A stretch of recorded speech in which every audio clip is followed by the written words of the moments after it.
नमस्कार dear student. देखिए बच्चों, सबसे पहले तो आप मेरे इस चैनल को सब्सक्राइब कीजिए, बेल आइकन कीजिए, जिससे कि आपको नोटिफिकेशन मिलते रहे। जैसे मैं वीडियो डालूं तो आपको पता चल जाए। जो घंटी वाला बटन है इस पर ऑल पे कर रखना करना। तो बच्चों, हमने जो विनिर्माण उद्योग में लोहा इस्पात उद्योग पढ़ा था, और लोहा इस्पात उद्योग में हमने देखा था कि लोहा इस्पात उद्योग की बहुत सारी इकाइयाँ हैं भारत में। वो इकाइयाँ कहाँ कहाँ स्थापित हैं, इन्हीं के बारे में मैं आपको बताऊंगा। तो जितनी भी इकाइयाँ स्थापित की गई है वहाँ पर पानी की, कोयले की, मैग्नीज की, इधर से बाजार की सारी अगर फैसिलिटी है, तो वहाँ पर लोहा इस्पात उद्योग की इकाइयाँ स्थापित की गई है। हमने देखा है कि जितने भी भारी उद्योग हैं उनके स्थानीयकरण के कारण क्या थे, जहाँ पर खनिज मिलता है वहाँ पर उन उद्योगों का स्थानीयकरण हुआ है। जैसे कि हमने पिछले वीडियो में सूती वस्त्र उद्योग के बारे में देखा, जहाँ पर कपास का क्षेत्र है वहाँ पर ही सूती वस्त्र उद्योग विकसित हुआ है। ऐसे ही इस्पात उद्योग वहीं विकसित हुआ है, वहीं स्थानीयकरण हुआ उसका, जहाँ पर ये मैग्नीज मिलता है, कोयला मिलता है। इधर से समीप का क्षेत्र बाजार है, सस्ते श्रमिक मिलते हैं, विद्युत की सारी व्यवस्था है। तो इस जगह पर ये इस्पात उद्योग स्थापित हुआ है। तो अगर क्वेश्चन आ जाए कि लोहा इस्पात उद्योग की स्थानीयकरण के कारण लिखिए, तो कारण ये आएंगे आपके कि कोयला, जहाँ पर कोयला मिलता है, मैग्नीज क्या उपलब्ध भंडार है, तथा लोहा है मिलता है, तो वहाँ पर ही लोहा इस्पात उद्योग विकास हुआ है। अब देखिए जो है, हमने इसको जो इस्पात की जो इकाइयाँ हैं उसके बारे में मैं आपको पढ़ाने जा रहा हूँ, तो ध्यान दीजिएगा। देखिए पहले तो इकाई का नाम, फिर स्थान, फिर लोहा इसकी प्राप्ति, फिर कोयला की प्राप्ति क्षेत्र, मैग्नीज प्राप्ति क्षेत्र, जल प्राप्ति क्षेत्र, बाजार और उत्पादन की भाई। जैसे कि ये इकाइयाँ हैं, तो टिस्को जो इकाई है उसकी स्थापना 1907 में हुई थी। इसका पूरा नाम है Tata iron and steel company. Tata iron and steel company, जो ये जमशेदपुर में है, जमशेदपुर झारखंड में स्थित है। तो Tata iron and steel company कहाँ पर स्थित है? जमशेदपुर में। आ जाए आपके क्वेश्चन मैप में तो आप झारखंड में दर्शा सकते हो। Tata iron and steel company TISCO कहाँ पर स्थित है? जमशेदपुर में है, और 1907 में इसकी स्थापना हुई थी। अगर हम बात करते हैं इसके लोहा इसकी प्राप्ति का क्षेत्र, तो वो देखिए बच्चों, नोहा मंडी, गुरु महिसानी की खानों से। तो ये नोहा मंडी है और गुरु महिसानी की जो खाने हैं ये उड़ीसा में है। तो झारखंड के पास नजदीक का राज्य है उड़ीसा। तो यहाँ से लोहा अयस्क प्राप्त कर लिया जाता है। तो नोहा मंडी और गुरु महिसानी की खानों से लोहा अयस्क प्राप्त कर लिया जाता है इसके Tata iron and steel company के लिए। अब हम देखते हैं कोयला प्राप्ति क्षेत्र कहाँ है। तो कोयला कहाँ से मिलता है साहब इसको? तो झरिया तथा बोकारो से। झरिया बोकारो की जो खान है वहां से झारखंड में स्थित है। तो कहाँ पर है? झारखंड में। अक्सर पूछ लिया जाता है कि झरिया बोकारो कहाँ पर स्थित है, तो झारखंड में पूछ लिया जाता है बच्चों, तो ध्यान रखना। झरिया बोकारो ये झारखंड में है, और ये इसका हम अगर देखें तो यहाँ से कोयला प्राप्त होता है इसको Tata iron and steel company को। अगर हम मैग्नीज की प्राप्ति के क्षेत्र की बात करते हैं तो क्योंझर की जोड़ा खानों से है। क्योंझर की जो जोड़ा खान है, क्योंझर की तो जोड़ा खानों से है। यहाँ पर मैग्नीज मंगाया जाता है यहाँ से। अगर हम जल प्राप्ति क्षेत्र की बात करते हैं तो स्वर्ण रेखा, खारखोई नदियों से इस इकाई के लिए जल मिलता है। और पास में ही कोलकाता, अगर बाजार की बात करते हैं तो कोलकाता तथा बम्बई जो समीप क्षेत्र में इसका मार्केटिंग होती है पूरी। और इसकी उत्पादन क्षमता बच्चों 40 लाख टन है और ये निजी क्षेत्र की इकाई है। तो आप ध्यान रखना कि बच्चों की ये Tata iron and steel company है, 1907 में इसकी स्थापना हुई है, जमशेदपुर में है ये। और नोआ मंडी तक गुरु महिसानी की खानों से इसे लॉयस प्राप्त होता है। झरिया बोकारो के खानों से कोयला मिलता है जो झारखंड में स्थित है। और क्योजर की जोड़ा खानों से मैग्नीज मिलता है। और सोनरेखा और कारकोई नदियों से जल मिलता है।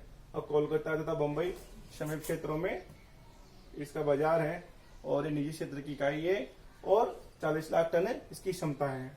हम दूसरी इस्पात इकाई का आते हैं तो इसको का पूरा नाम है Indian iron and steel company. Indian iron and steel company.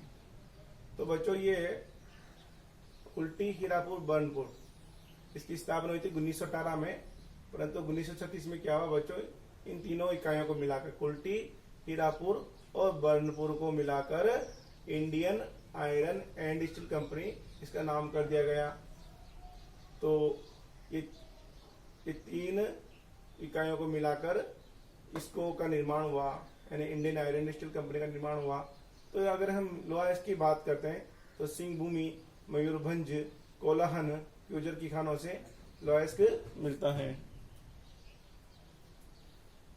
Singhbhum, Mayurbhanj, colon और क्यूजर की खानों से क्या मिलता है, लोहास्क मिलता है। अगर हम बात करते हैं कोयला प्राप्ति की, तो इसको कोयला है रानीगंज, झरिया तथा रामनगर झारखंड से। ये सब झारखंड में स्थित है, रानीगंज, झरिया, रामनगर। तो इनसे यहाँ से कोयला मिलता है बच्चों। मैग्नीज की बात करते हैं तो मैग्नीज उड़ीसा और झारखंड से मंगवा लिया जाता है। तो ये उड़ीसा और झारखंड से मैग्नीज मंगवा लिया जाता है। जल प्राप्ति दामोदर तथा सहायक नदियां हैं जो झारखंड में स्थित है। दामोदर नदी तो झारखंड का शोक भी कहा जाता है। तो दामोदर तथा सहायक नदियों से जो है जल मिलता है।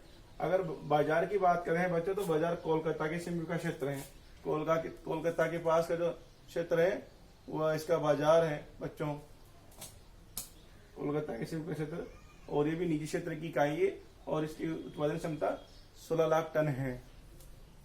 तो हम देखते हैं इसमें दोबारा देखो कि भाई इसको है जो इसका पूरा नाम है Indian iron and steel company, Kulti, Hirapur, Burnpur. 1933 में इन तीनों को मिलाकर Indian iron and steel company की स्थापना हुई।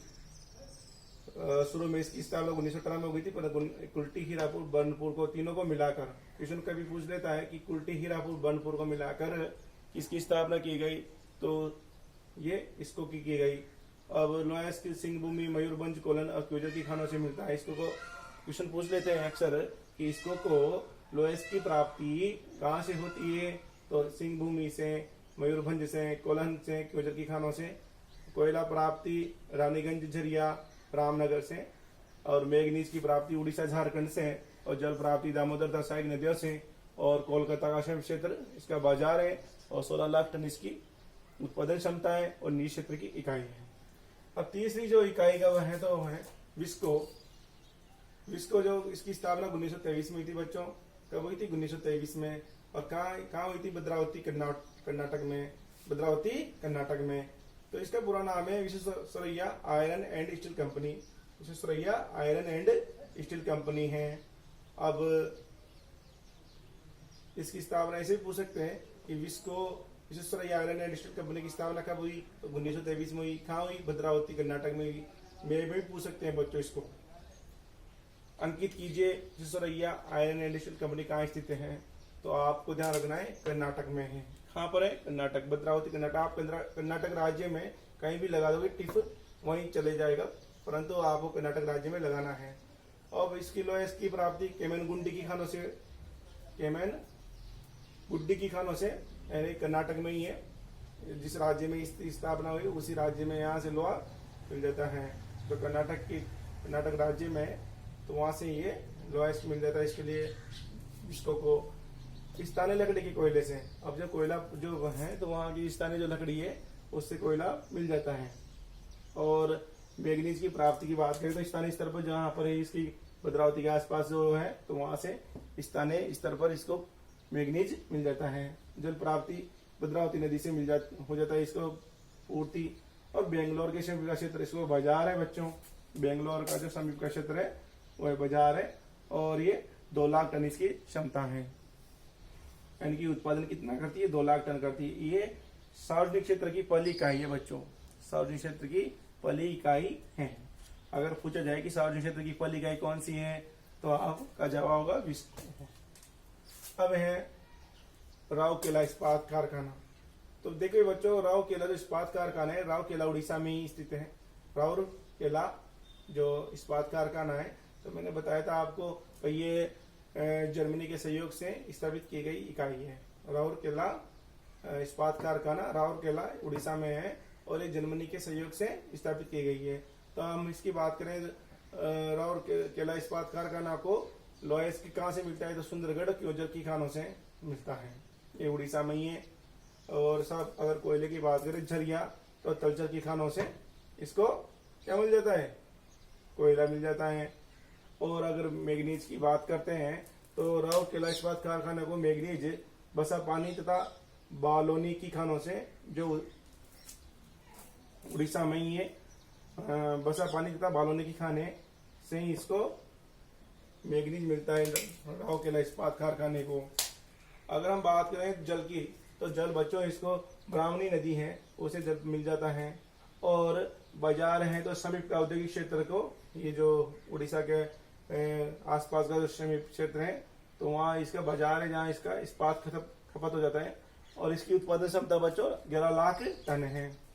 कितनी है, 11 लाख टन। तो ध्यान देना, राउरकेला जो इस्पात कारखाना है वो जर्मनी के सहयोग से स्थापित किया गया है।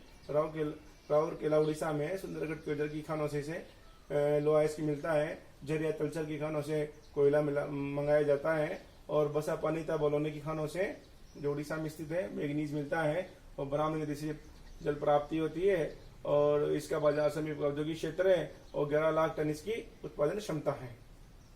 अब देखिए 5वीं जो इस्पात इकाई भिलाई इस्पात कारखाना, ये रूस के सहयोग से स्थापित किया गया है। ध्यान रखना, पूछ लेता है, अक्सर पूछ लेता है सीनियर वाले बच्चों, आप भी इसमें भी सीनियर वाले बच्चों के लिए भी।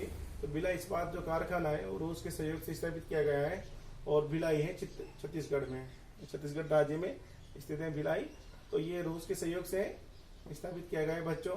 अब ध्यान देना, इसमें जो लोहा इसकी जो प्राप्ति है भिलाई इस्पात कारखाने को तो दिल्ली राजरा की खानों से, दिल्ली राजरा की खानों से, जो छत्तीसगढ़ में स्थित है वहां से तो इसको लोहा इसकी मिल जाता है भिलाई इस्पात कारखाने को। कोरबा और करगली की खानों से इसको कोयले की प्राप्ति होती है। तो ध्यान रखना, कोरबा और करगली पूछ लेता है बहुत सी बार। कोरबा कहाँ स्थित है तो ये छत्तीसगढ़ में है। कोरबा और करगली की खानों से इसको क्या मिलता है, यहाँ कंफ्यूज हो जाते हैं बच्चे, बोकारो और कोरबा में कंफ्यूज हो जाते हैं। तो यहाँ कोरबा और करगली की खाने कहाँ है, छत्तीसगढ़ में है। तो यहाँ से कोयला मिलता है। हाँ, अगर हम मैग्नीज की बात करें बच्चों तो भंडारा और बालाघाट की खानों से भिलाई इस्पात संयंत्र को मैग्नीज मिलता है और इसकी जल प्राप्ति स्थानीय स्तर पर जल मिल जाता है इसको। और अगर हम औद्योगिक क्षेत्र की बात करते हैं तो समीप का जो औद्योगिक क्षेत्र है बच्चों उसी में इसकी खपत हो जाती है और इसकी जो उत्पादन क्षमता है वो 35 लाख टन है। यानी कि ये 35 लाख टन लोहा इस्पात का उत्पादन करती है। तो एक बार फिर देख लीजिएगा कि भिलाई इस्पात कारखाना रूस के सहयोग से स्थापित किया गया है और भिलाई छत्तीसगढ़ में स्थित है। और दिल्ली राजरा की खानों से इसको लोहा मिल जाता है, कोरबा और करगिली की खानों से कोयला और भंडारा और बालाघाट की खानों से मैग्नीज और स्थानीय स्तर पर इसकी जल मिल जाता है और समीप औद्योगिक क्षेत्र में इसकी खपत हो जाती है और 35 लाख टन इसकी उत्पादन क्षमता है। आगे देखते हैं दुर्गापुर इस्पात कारखाना। दुर्गापुर इस्पात कारखाना है जो ब्रिटेन के सहयोग से, यानी इंग्लैंड सरकार के सहयोग से, ब्रिटिश सरकार के सहयोग से, ब्रिटेन के सहयोग से, एक ही बात है बच्चों, इंग्लैंड के ब्रिटेन के एक ही बात है, तो बात की बात है। तो दुर्गापुर जो इस्पात कारखाना है बच्चों वो ब्रिटेन के सहयोग से स्थापित किया गया है। दुर्गापुर पश्चिम बंगाल में स्थित है और अगर लोहाइस की बात करें तो नोहा मंडी तो गोवा की खानों से इसको लोहाइस के मिल जाता है दुर्गापुरा इस्पात कारखाने को। और झरिया और रानीगंज की खानों से कोयला मिल जाता है। झरिया और रानीगंज की खानों से इसको क्या मिल जाता है, कोयला मिल जाता है। तो पास में ही झारखंड पश्चिम बंगाल पास में ही है, तो ये पश्चिम बंगाल में है, तो ये झरिया और रानीगंज जो झारखंड में है, तो वहां से पास में होने की वजह से वहां से कोयला मंगाया जाता है, तो इसकी पूर्ति हो जाती है। अब देखें तो मैग्नीज की प्राप्ति होती है क्योंझर की जामदा खानों से। अगर हम मैग्नीज की बात करें तो दुर्गापुर इस्पात कारखाने को क्योंझर की जामदा खानों से मैग्नीज मिल जाता है। और जल प्राप्ति दामोदर और सहायक नदियों से, दामोदर की जो सहायक नदियां हैं तथा सहायक नदियां हैं उनसे दुर्गापुर इस्पात कारखाने को जल मिल जाता है। अब कोलकाता का जो समीप का क्षेत्र है वहां इसकी खपत हो जाती है और 15 लाख टन इसकी उत्पादन क्षमता है। अब आगे हम देखते हैं बोकारो इस्पात कारखाना। तो हाँ, इसको फिर एक बार और रिपीट कर लेता हूं मैं। दुर्गापुरा इस्पात कारखाना ब्रिटेन के सहयोग से स्थापित किया गया है। दुर्गापुरा पश्चिम बंगाल में स्थित है। दुर्गापुरा इस्पात कारखाने को नोआ मंडी तथा गोवा की खानों से क्या मिलता है, लोहाइस की मिलता है। झरिया रानीगंज से कोयला मिलता है। क्योंझर की जामदा खानों से मैग्नीज प्राप्ति होती है और दामोदर सहायक नदियों से क्या मिलता है, जल मिल जाता है इसको। और कोलकाता का क्षेत्र इसका बाजार है और 15 लाख टन इसकी उत्पादन क्षमता है। आगे देखते हैं बोकारो इस्पात कारखाना। बोकारो जो इस्पात कारखाना है बच्चों, रूस के सहयोग से स्थापित किया गया है। किसके सहयोग से स्थापित किया गया है, रूस के सहयोग से स्थापित किया गया है। बोकारो कहाँ स्थित है, झारखंड में। कौन से स्थान पे है, झारखंड में। तो ये झारखंड में स्थापित है। और हम देखें बोकारो इस्पात कारखाने को कहाँ से लोहा मिलता है, तो क्योंझर किरीबुर की खानों से। क्योंझर और किरीबुर की खानों से इसको बोकारो इस्पात कारखाने को लोहा मिल जाता है। झरिया से कोयला मंगाया जाता है। झरिया की खानों से इसको कोयला मिल जाता है। क्योंझर की खानों से मैग्नीज मिल जाता है और दामोदर और बोकारो की नदियों से इसको पानी मिल जाता है। और कोलकाता का समीप क्षेत्र है जो उससे इसको जल की प्राप्ति होती है और 25 लाख टन इसकी क्षमता है। तो एक बार फिर देख लीजिएगा कि बोकारो इस्पात कारखाना रूस के सहयोग से स्थापित किया गया है। बोकारो झारखंड में स्थित है। क्योंझर की बूर की खानों से लोहाइस मिलता है। झरिया की खानों से कोयला मिलता है। क्योंझर की खानों से मैग्नीज मिलता है। दामोदर बोकारो नदियों से दामोदर और बोकारो नदी से जल की प्राप्ति होती है। कोलकाता का जो समीप का क्षेत्र है यहाँ इसका बाजार जो है खपत हो जाती है और 25 लाख टन इसकी क्षमता है। आगे देखते हैं बच्चों विशाखापट्टनम इस्पात कारखाना। विशाखापट्टनम इस्पात कारखाना तो विशाखापट्टनम आंध्र प्रदेश में स्थित है। कहाँ पर स्थित है, आंध्र प्रदेश में। तो ये आंध्र प्रदेश में है। तो हम इसको अगर विशाखापट्टनम जो इस्पात कारखाने के लिए लोहाइस बेलाडीला की खानों से मिलता है बच्चों। कहाँ से मिलता है, बेलाडीला की खानों से मिलता है। और जो है दामोदर घाटी से क्या मिलता है, कोयला मंगाया जाता है। उड़ीसा छत्तीसगढ़ से मैग्नीज मंगा लिया जाता है इसके लिए, उड़ीसा और छत्तीसगढ़ से। और तटवर्ती जो भाग से ही यहाँ पर जल की प्राप्ति जाती है और समीप का जो औद्योगिक क्षेत्र है वहाँ इसकी खपत हो जाती है और 3 लाख टन इसका उत्पादन क्षमता है। तो एक बार फिर देख लीजिएगा विशाखापट्टनम इस्पात कारखाना विशाखापट्टनम आंध्र प्रदेश में है। बेलाडेला की खानों से यहाँ लोहाइस मिलता है। दामोदर घाटी से कोयला मिलता है और उड़ीसा छत्तीसगढ़ से मैग्नीज मंगा लिया जाता है और तटवर्ती भागों से जल की प्राप्ति जाती है और समीप का औद्योगिक क्षेत्र और 3 लाख टन इसकी क्षमता है। तो ये हो गया आपका कंप्लीट। अब भारत में लोहा इस्पात उद्योग, भारत में जो लोहा इस्पात उद्योग है उसकी इकाइयों के बारे में तो हमने जो मुख्य है उसके बारे में देखा था। तो ढोल भी बच्चों पूछ लेता है, ढोल भी ये भी इस्पात भारत में लोहा इस्पात उद्योग इधर अरब सागर आ गया, ये वाली सीमा गुजरात और फिर ये तो मैंने आपकी सुविधा के हिसाब से तो ढोल भी महाराष्ट्र में बच्चों, ढोल भी महाराष्ट्र में इस्पात की इकाई है, लोहा इस्पात की इकाई है। विजयनगर और भद्रावती दोनों यहाँ पर भी लोहा इस्पात की इकाइयाँ हैं जो कर्नाटक में स्थित है। कहाँ पर स्थित है, कर्नाटक में। सेलम जो है सलेम जो तमिलनाडु में है, सलेम तो ये तमिलनाडु में बहुत सी बार पूछ लेता है, बहुत सी बार पिछले साल ही आया था सलेम कहाँ पर स्थित है, तमिलनाडु में है। इसको पूछता है हर बार, मैप में पूछ लेता है। तो ये बच्चों यहाँ पर है, तो ये देखना ध्यान रखना आप, ये तमिलनाडु है। यहाँ पर ये बीच वाला जो ये भूभाग है, ये बीच वाला है। यहाँ पर एक कर्नाटक के बीच में, ये ऐसे कर्नाटक है। और ये धोलवी जो है महाराष्ट्र में है, सेलम तमिलनाडु में है। से यहाँ से तमिलनाडु, ये यहाँ से ये ऐसे इधर केरल आ जाता है बच्चों यहाँ पर। अब हम आगे देखते हैं। ये तो मैंने आपके भिलाई, जो भिलाई इस्पात संयंत्र है, वो किसके सहयोग से स्थापित किया गया था? रूस के सहयोग से स्थापित किया गया था। क्योंकि दुर्गा जो है ब्रिटेन, भिलाई की रूस ने और केला खाया जर्मनी ने। तो राउर केला जर्मनी। तो भिलाई छत्तीसगढ़ में है इस्पात कारखाना। तो ये यहाँ पर है बच्चों छत्तीसगढ़ में। आप बहुत सी बार मैप में पूछ लेते हैं। पारादीप एक बंदरगाह भी है उड़ीसा में, क्योंकि कोलकाता बंदरगाह का बोझ कम करने के लिए ये पारादीप बंदरगाह स्थापित किया गया था। तो ये उड़ीसा में है। तो यहाँ भी इस्पात कारखाना है। विशाखापट्टनम जो हम बात कर रहे थे कि विशाखापट्टनम कारखाना है, जो कहाँ पर है? आंध्र प्रदेश में बच्चों। तो ये आंध्र प्रदेश। अब आप आगे देखते हैं, ध्यान रखना आप, ये आंध्र प्रदेश है। इस जगह पे ये ऐसे कैसे हैं? ये आंध्र प्रदेश है। छत्तीसगढ़ ऐसे कैसे हैं? ये ऐसे कैसे? ये ऐसे कैसे? छत्तीसगढ़ है ऐसे कैसे? ये आंध्र प्रदेश है। इधर से ये आंध्र प्रदेश, और इधर इसके पास में ये है, यहाँ पर ये तेलंगाना है बच्चों, तेलंगाना। तो ये तेलंगाना है और ये आंध्र प्रदेश है। तो यार ये छत्तीसगढ़ है, एक लंबा का लंबा है जो राज्य। अब देखते हैं आगे।